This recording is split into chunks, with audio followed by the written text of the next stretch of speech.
Hey, before we get rolling here today, you can help the Friedman Adventures cause. Help us to produce more content by purchasing some Friedman Adventures merchandise right now. Just go to embroiderycreations.net and purchase a hat, a shirt, or some other Friedman Adventures merchandise. Help us produce more content. Thanks for everything you do for Friedman Adventures, and we'll see you right here really soon.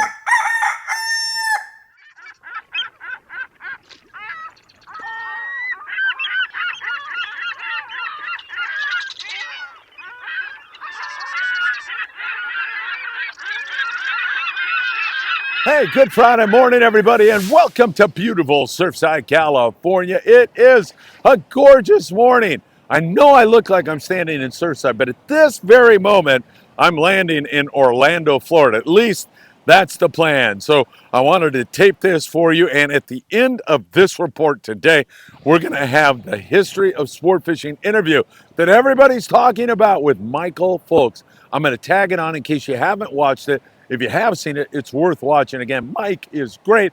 The history of sport fishing is great. The link is in the show description. If you'd want to purchase this 12-part series, I highly recommend you do. Hey, hit that like button. We deeply appreciate it when you do that. If you could share these videos with a friend, that is also fantastic. Subscribe to the Friedman Adventures YouTube channel and share these videos with a friend. No, I meant to say tick the bell.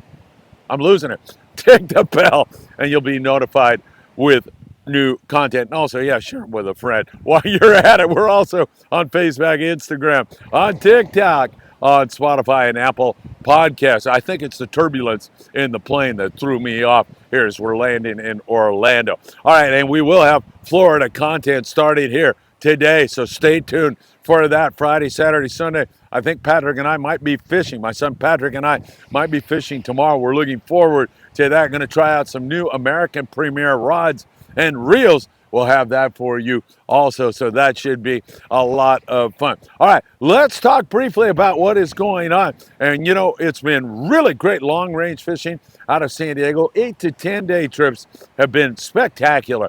Wide open wahoo, great yellowfin tuna fishing, some hellacious yellowtail bites, and then on the way home, some guys will go into the Baja Coast and catch more yellowtail, occasional white sea bass, and plenty of rockfish. Spectacular long-range fishing right now. Don't forget, we have a trip on board the Independence coming up in April, and it's still got some room on it. We would love to see you on that trip. Give Paulina a call today and get on the Independence for that 5-day trip. We always manage to have a really fun time, and hopefully we'll be on the fish. April, Independence, don't miss it. Great long-range fishing going on right now. There is no slowdown to that. Down there in Ensenada, we continue to see a little bit of yellowtail under the bird schools around Todos Santos Island and the Punta Banda area. Offshore is very tough right now.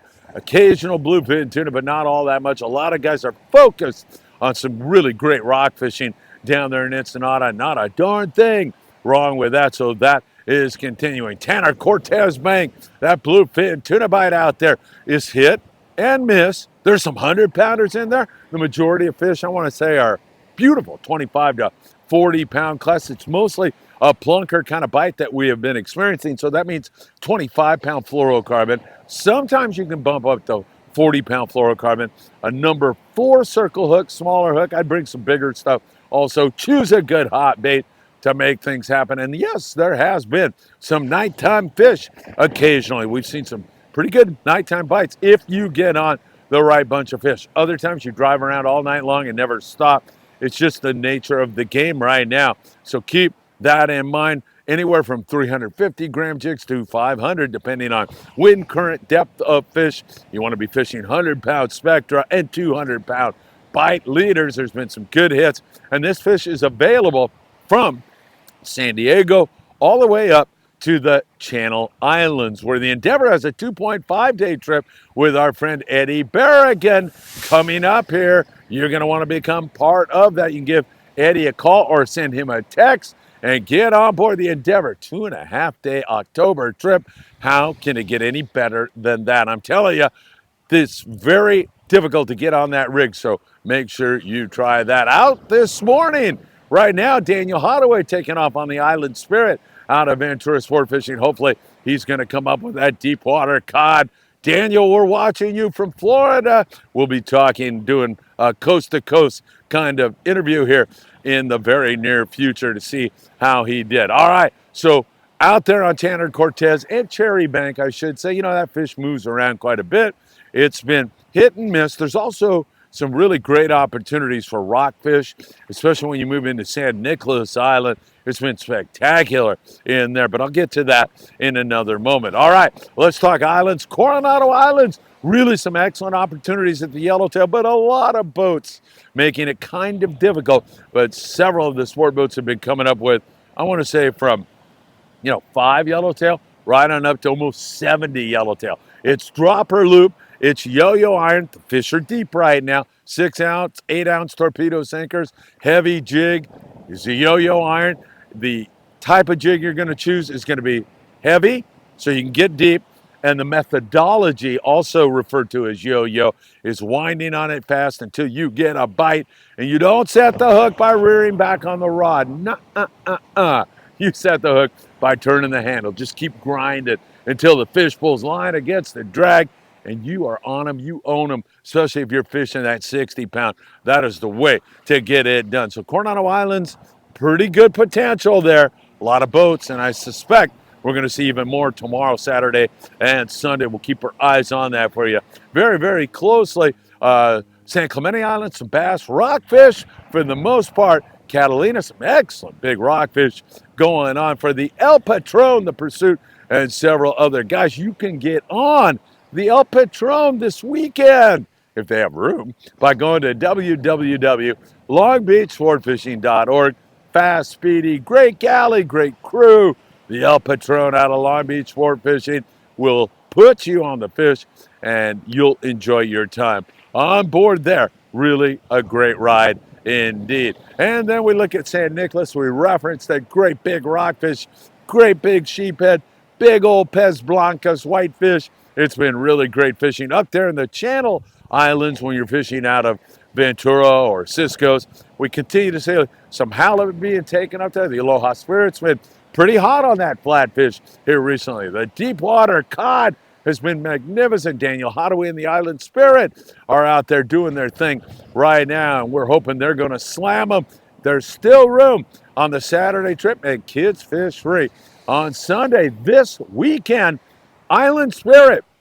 Saul's up there in the office, and he's just sitting around wondering why nobody's calling him to say good morning this morning. So give Saul a call and get on the Island Spirit, 805-676-3474. He will enjoy talking to you and getting you all set up. When you go into the office, if you're a novice angler, they've got the best rental gear anywhere at Ventura, and Saul will make sure you have everything you need to have a successful day on the Island Spirit, guaranteed. He's a great person and does a fantastic job there, so keep that in mind. Up there in Santa Barbara, great rockfish, Avila Beach, Morro Bay, good rockfish. San Francisco, some big old lings up there biting, and plenty of deep water cod up there in that neck of the woods also. And then we take a look at the situation with our local half-day, three-quarter-day boats. As we look at that, it's mostly rockfish as waters have cooled down. And in some areas like here in the LA Orange County area, and I'm talking San Pedro, Long Beach, horseshoe kelp, for those of you who know the zone a little bit, never really got going on a surface bite this year. So rockfish is what we are dealing with right now. Tax problems, give Tim Marquez a call.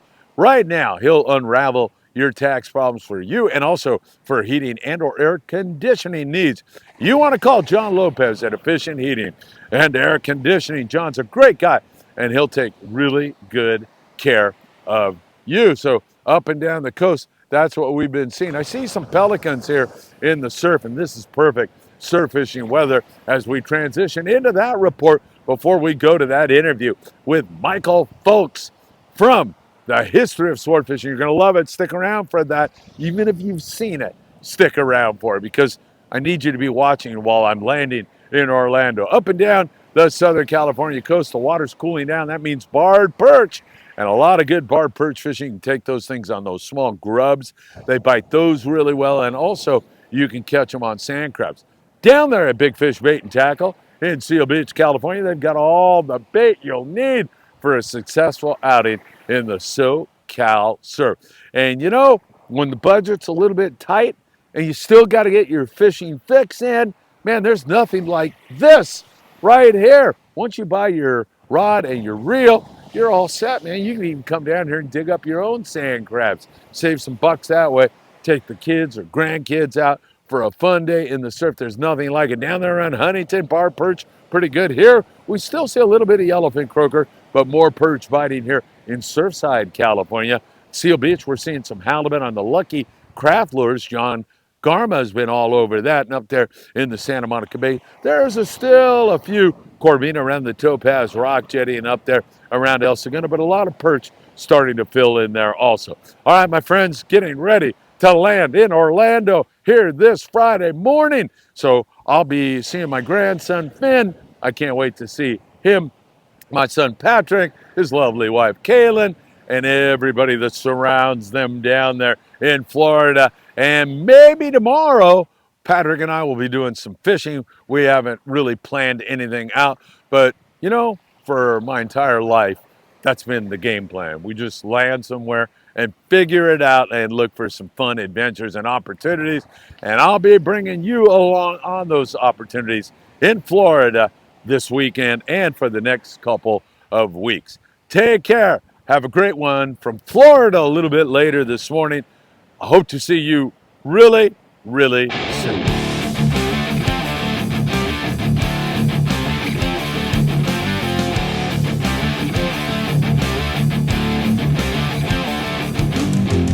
Recently, I got to sit with my dear friend Michael Fowlkes, who put together this epic tale of the history of sport fishing. That interview is coming up next. You are going to love it. Michael's such a great guy, and he is such a magnificent film editor. This history of sport fishing is something you need to purchase. You can find the link in our show description right now, and you should purchase it because it is so well done. I mean, it's informative, it's exciting, it's entertaining, it's got historical film that you're simply not going to believe. Stay tuned right now. Michael Fowlkes is coming up next. I got to sit with him and spend some quality time, and now you get to spend that quality time with Michael also. One more time again, purchase The History of Sport Fishing. It is absolutely magnificent. Everybody, before we get rolling here today, you can help the Friedman Adventures cause by purchasing a hat or some other Friedman Adventures merchandise right now. All you have to do is go to embroiderycreations.net and order some merchandise. It helps us keep the content headed your way. Deeply appreciate all your love and support. Thank you, and we'll see you soon.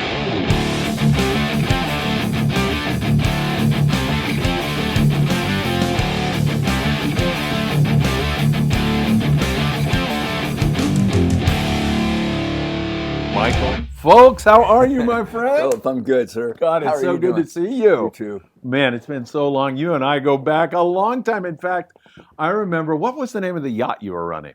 The Instinct. Yeah, and we got boarded by the Mexican Navy on my brother's bachelor party. Yep. Yeah, that was so much fun. And you guys spoke fluent Spanish because we had no license, we had no permits. We were way down in We there. talked our way out of that one. You know, all these kids with no shoes and submachine guns. Yeah. Oh my God, that had to be, what, 85, something like that? I think it was like 80, I want to say 87. Yeah, probably. 87. That's a great memory. But since that time, you have excelled in this industry and produced so many great films. Could you tell our people out there just a little bit about your history before we get into the history of sport fishing? Well, first of all, I want to say I remember back in 87 when you were running 976 tuna. Yeah. We were calling in a report. Remember that? Yeah, you got bit or something. We got bit while we were calling in the report. And I think you ran that for like 100, yeah, 100, yeah. It was so, oh my God, we're bit. Yeah, I mean, that was exactly the kind of stuff I was after in those days. And while you're telling me you're bit, I'm saying to myself, Whoa. Yeah. This is so good. Yeah. Yeah. Yeah. It was pretty cool. Good stuff. Yeah. Well, you were one of the first, if not the first, to step out of the print media. Yes. Because up until then, all we had was Western Outdoor News. That's right. I mean, that was it. Yep. Or the LA Times. Yep. I'd get the LA Times just to get their little 2-inch fish report. Absolutely. Every morning, right? Every morning. Yeah. That was it. Yep. And then, Western Outdoor News was a weekly, so by the time you got that, it was pretty outdated. And Yes. all of a sudden you come along and it's 9. And when I was running charters as a captain, Yes. I would call 976 Tuna before we left the dock Yes. to get the latest dope Oh. because I was a new guy. I was a greenie. Yeah. I mean, I was as green as they come, and I didn't have any code group. I didn't have anybody to talk to. Right. So, Buzz on the prowler, got him 60 miles off the point. I'm going, okay, that's where we're going. That is so So funny, you man. were instrumental in helping expand this industry into the modern digital age, if you will. Thank you. I got lucky, man. I got every once in a while, out of the millions of ideas I've had, I got one good one, maybe two now with Friedman Adventures. Who knows? Yeah. But you've had so many successes. Tell people you've had TV shows, you've done documentaries, you've done it all. Well, yeah, I've been very, very fortunate to have found a niche and a passion that I love. Yeah. And that's fishing and filming. And to get to combine those two things for my whole life, I mean, I couldn't ask for any more. Right. I haven't gotten rich, but I've lived a very rich life. Yes. That I wouldn't trade for the world. Right. It's more important, isn't it? To me, it is. I went through stage 4 cancer and, was near death and all that stuff. And how is your health now? I'm good. Good. Knock on wood, I'm really good. God bless. Switched over to a plant-based diet. Yeah. And I'm taking cold showers. Yeah. And it's like, phew, what a difference. I mean, just great. A little change in diet and a little change in water temperature, and it's just amazing. You look fantastic. Oh, thanks. Yeah. I feel really good.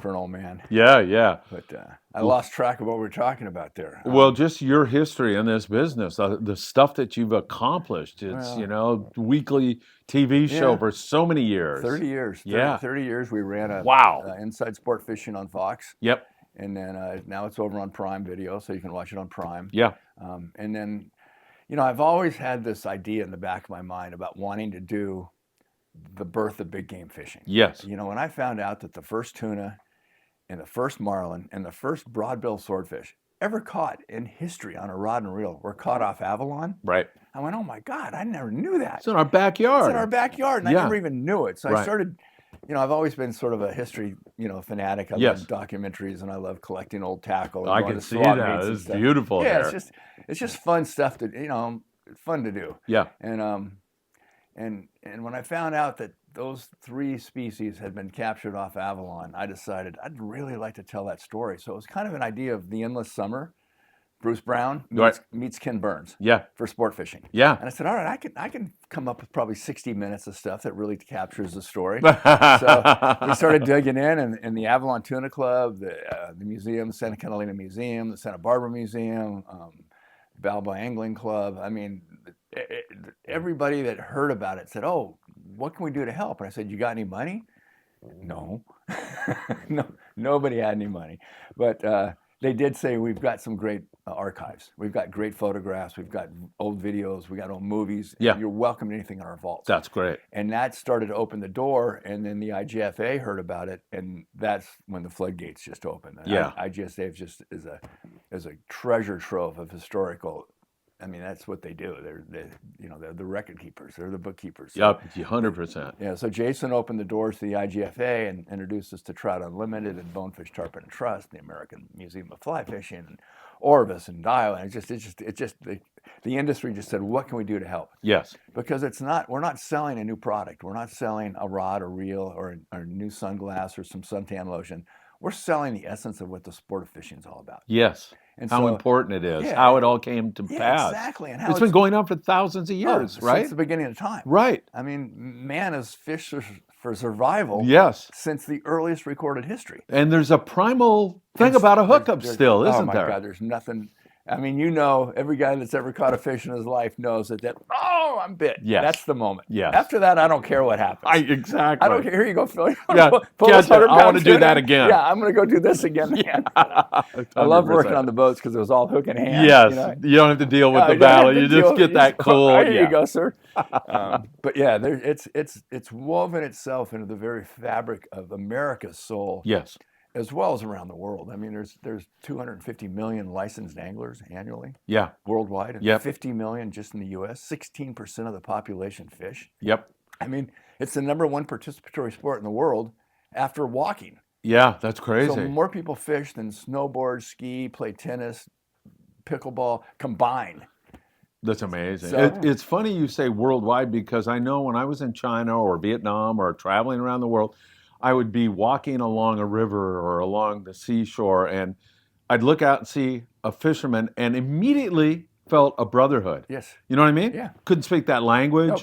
I couldn't communicate, but I felt something there. The water calls my name. Yeah. I think anybody that has that within their system, there's a camaraderie there. Yes. And what's interesting is that as a community, I call it wheelhouse mentality. You know, it doesn't matter if you've got a 16-foot trailer boat or a $200,000 million yacht. Your mentality is making sure that boat's functioning, doing what it needs to do, getting you to where you want to be safely, catching your fish and coming home. Yes. As a community, we don't share a lot of, it's an individual sport for the most part. Yeah. We don't put 100,000 people around an arena with sticks and balls. Yeah. We don't. We're 10 times that amount of people are out fishing on any given Sunday, but we're not in a group. Yes. And I think as we move forward as an industry, and this is part of what we talk about in the film, is that there's an extreme environmentalist movement right now that wants to abolish sport fishing. I know. They just want to abolish it. Yes. They don't want to regulate it. They want to abolish it. Yes. And they're well funded, hundreds of millions of dollars coming out of the United Nations based on that 30 by 30. Yep. And they're good intended. They have good intentions, but they're completely misguided. 100%. And they are looping sport fishermen in with the same group as unsustainable wholesale commercial harvest. Yes. And a grandfather. So different. Two different worlds. Yes. A grandfather with his kid cannot go down and hurt a fishery That's right. with a rod, reel, and a piece of string. That's right. You can't do it. So throughout the film, we try to showcase not only how meaningful the sport is to us that participate in it and what it means to the families and the friends that fish, but what it means as a spiritual healing. 100%. I mean, I'm getting a little woo, but I mean, it's truly when you got a rod and a reel in your hand and you get bit, there's nothing else in the world. That's right. That moment ceases to exist except for that line. Mike, and perhaps it's more important now in our present situation than ever before with the social media and the kids, their depression rates are so high right now and they really need to get outdoors. So I don't think you could definitely make a case that it is more important now than ever before. I believe that. Yeah. Because I've fished my whole life. And my earliest memories were when I was 5 or 6 years old, Yeah. 4 years old with my dad and my grandfather. And my dad caught a bass and it took him down. I thought it was in the rocks. I'm going, you're stuck on the bottom. And he goes, no, it's a fish. And I go, no, you're not. So I remember that like it was yesterday. Right. That was 70 years ago. Wow. So, I mean, and all of us that fish have had those kind of memories. So it's like you said, it's being in nature. It's having your feet in the sand, your boots on the gravel. Vitamin D. Whatever it is. Yeah. It's participating in nature in a very spiritually uplifting and healing method. We've got some clips in here where we have casting for recovery for women with breast cancer that have been brought in to learn how to fly fish. Yeah. And then we've got wounded warriors, healing waters where they take these veterans out and Beautiful. And really that it showcases the healing proprietaries of the sport. Yes.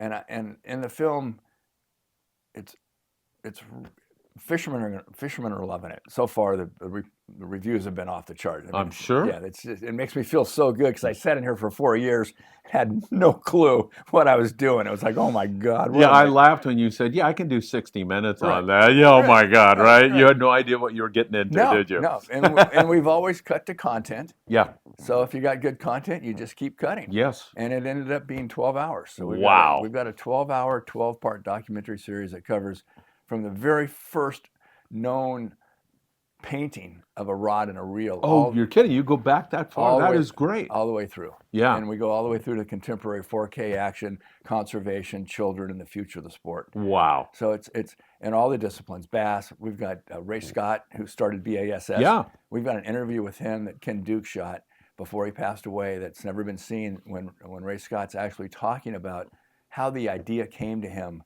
about doing BASS, Yeah. about trying to create a tournament for bass fishing. Yeah. Never been done. Wow. And how where he was when he had the idea, what he did when he did it, and then what it took to try to sell the idea. Yeah. That's all. I mean, that's never been told No, before. that is so amazing. And we got Bill Dance talking about trying to sell his show to the networks when he tried to get Bill Dance Outdoors started. And they're going, a what?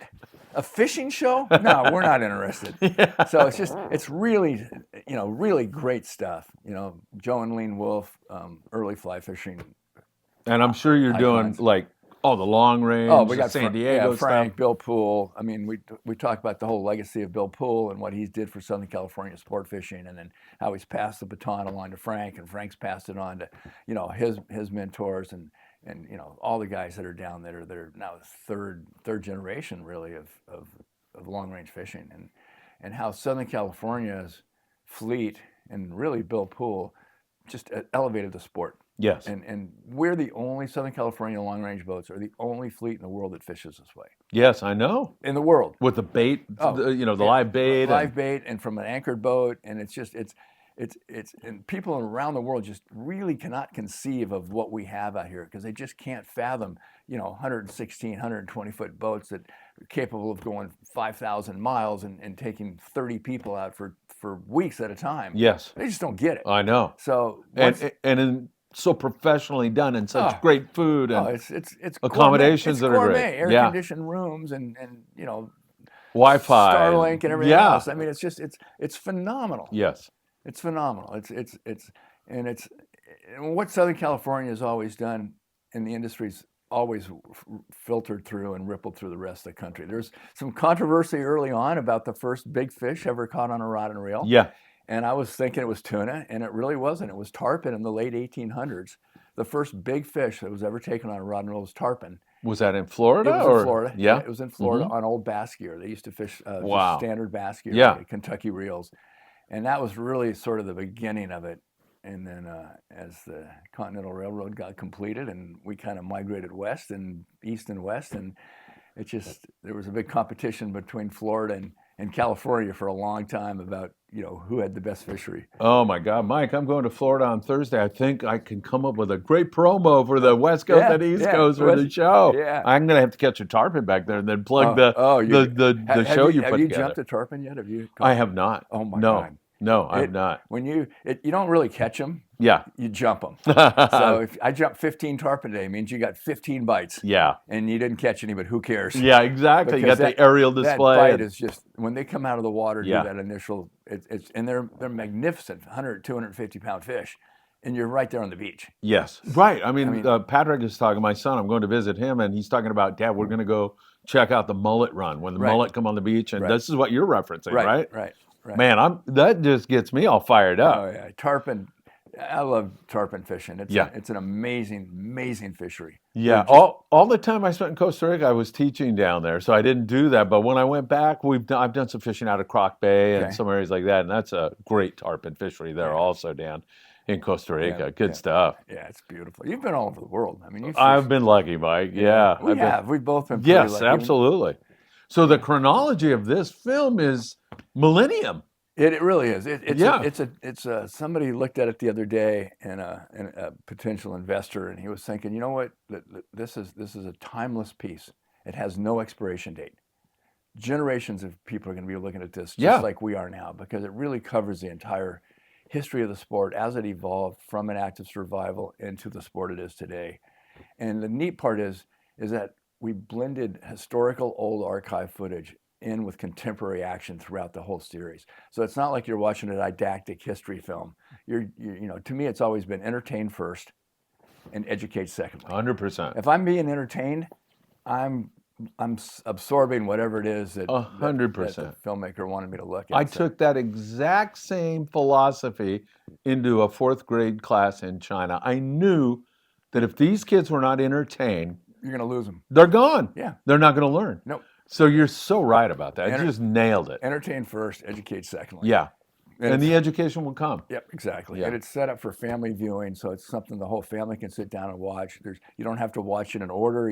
There's no cliffhangers per se. It's like, oh my God, I got to. I hope people binge watch it. But one guy called me and said, okay, I had my girlfriend's taken off for the weekend. I was going to watch the first episode this morning, and now it's 12 hours later, and I still have 3 chapters to go. So he said I could not stop watching it, which is really neat to hear. Yeah, 100%. And some of the footage that I've seen from your film is just spectacular. Spectacular. Yeah, we've got the first 1,000-pound marlin ever captured on a rod and reel in the late 1920s with Zane Grey and Captain Lauren Mitchell down in Tahiti in Australia when they were trying to catch. And we've got that fish of Zane Grey, the first 1,000-pound fish ever caught on a rod and reel.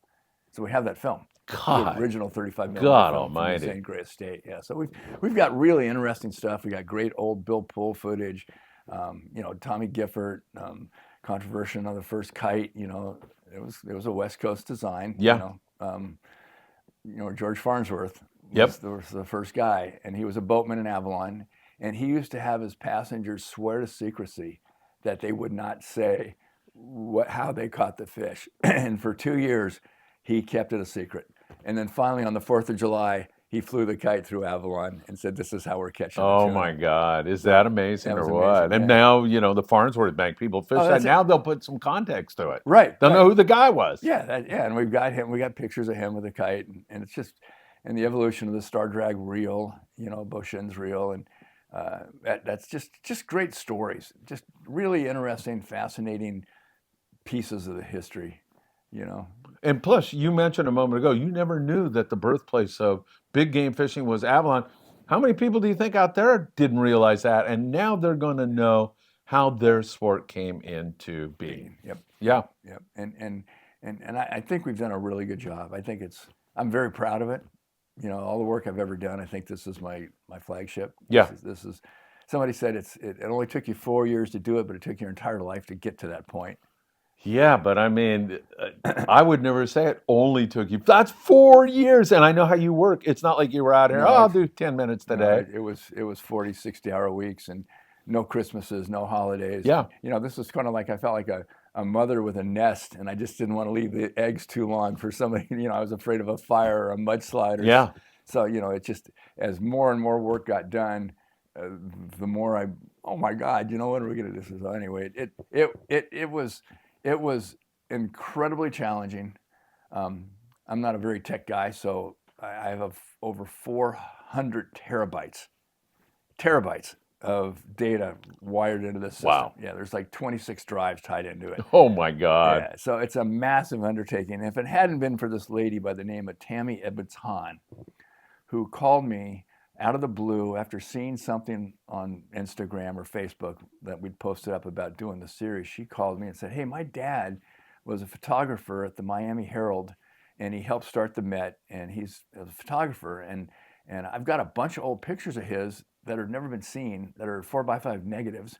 Do you think you could use some of those?" And I go, "Yeah, absolutely, Heck Tammy." yeah. So she turned out to just be the most amazing wealth of information, and became the head researcher for the film. How nice. She was an angel sent Just to you, an huh? angel. And I feel the same way. My mom, her dad, I just feel like they were going, "Okay, you two get together." Yeah. Out of the blue, and we just connected like that. My wife calls her my work wife, and we probably talk 10, 15 times a day. Wow. And we have for almost 3 years on working through this, because she had a very she's an incredibly intelligent woman, and had a very good understanding of where we needed to be. I'm all micro down, I'm just like give me a good music cut and some porn. We'll have, we'll make fish porn. People, she's going, well, we got to tell the story. I go, no, more fish porn. Yeah, right. So she calls it fish porn, and I, and she's the intellect. So we've kind That of, combination probably was perfect. I think so too, because Yeah. I lean towards security of just, I've always, when I did the Inside Sport Fishing show, I was like, hey, Phil, today we're going to be doing this, and you'd give me a rundown of what we're going to do, and next thing you know, we're bit, and it's just action. Yeah. So it's action-driven, music montage footage. Yeah. That's my go-to security blanket. Right. So on this, I kept wanting to go there, and she's going, no, no. But it really worked out well. I think there's a nice blend between. Sure worked out beautifully. Action, yeah, thanks. Yeah. Action and history, and she was phenomenal in telling the story and researching. Her notes are just. I thought I had a pile of notes. Her notes are off the charts in terms of how deep dives she'd go into each subject. Like she was not really a fly fisherman, so she really had to research her fly fishing and the research. And then we brought in Dr. Terry Battisti, who, along with Ken Duke, are probably the two most knowledgeable bass fishing minds in the world. I mean, they've learned and forgotten more about bass fishing than most of us ever know. Yeah. So the two of them got in, and Terry helped write the bass chapters. And I think the combination of that type of depth to the subject is gonna make it universal and timeless. I'm so happy that you also got in. I didn't realize you were going to get into freshwater at all in this, but you did that also. Extensive. I guess you had to if you're covering this history of sport fishing, right? And we had to cover East Coast, and we had to cover the Gulf, Yeah. and get up into the Great Lakes and the Northwest, and so we really, really have tried to cover all aspects of the sport, all disciplines, in all parts of the country. And so many of the personalities, as you mentioned, Frank LaPreste, Bill Pull, Tommy Rothery, all Art these Taylor, guys, Art Taylor, Timmy Ekstrom, all these guys. All those guys that have made this, going to Clipperton Island, going to all these places that, Mike, I feel like one of the best things about sport fishing is the places sport fishing takes you to. Exactly. Right? Exactly. It's the places we get to go visit, and it can be as simple as walking down to the beach with a little surf rod and doing perch fishing. Yes. Or into the adventures of Alaska or wherever. It doesn't matter.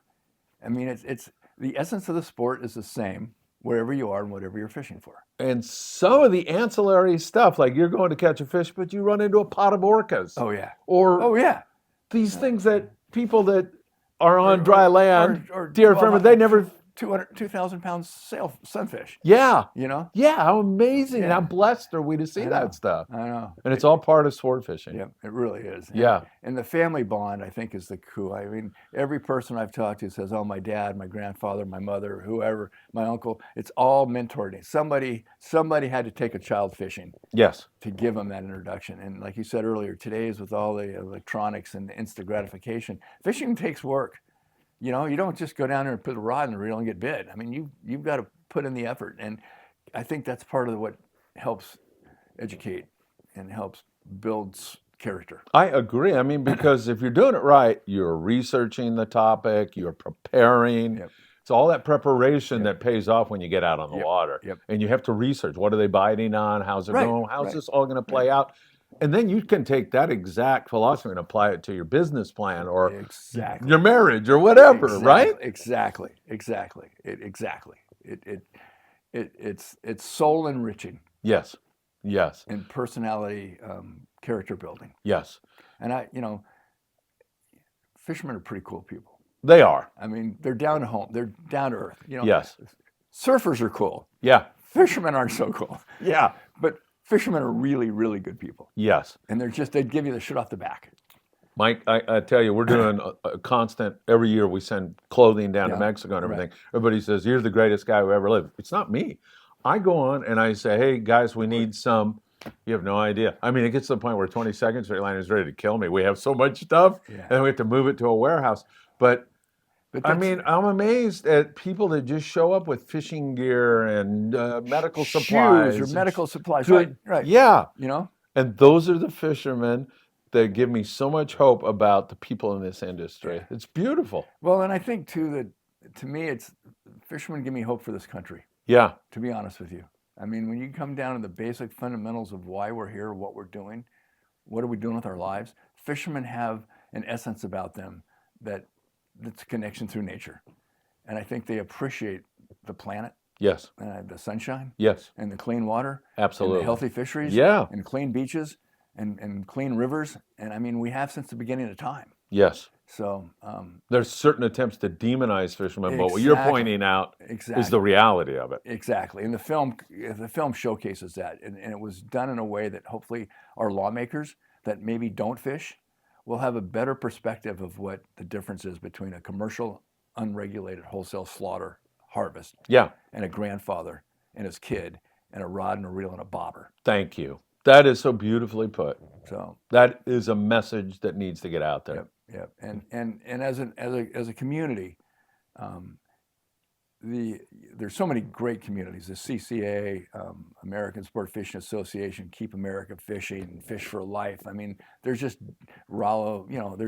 There's organizations throughout the country that support healthy fisheries. Yes. And as an angler, I think it's important that we show a unified front. Me too.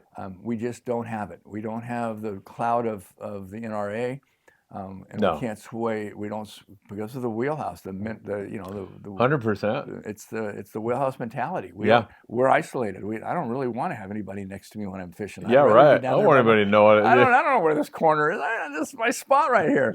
Yeah. So, but given that's the nature of who we are, I also think it's important that we have a united voice. That we come together. So I think it's more so now than any other time in this country's history, that we need to have our voices heard and make our voices count, and we can do that by our votes.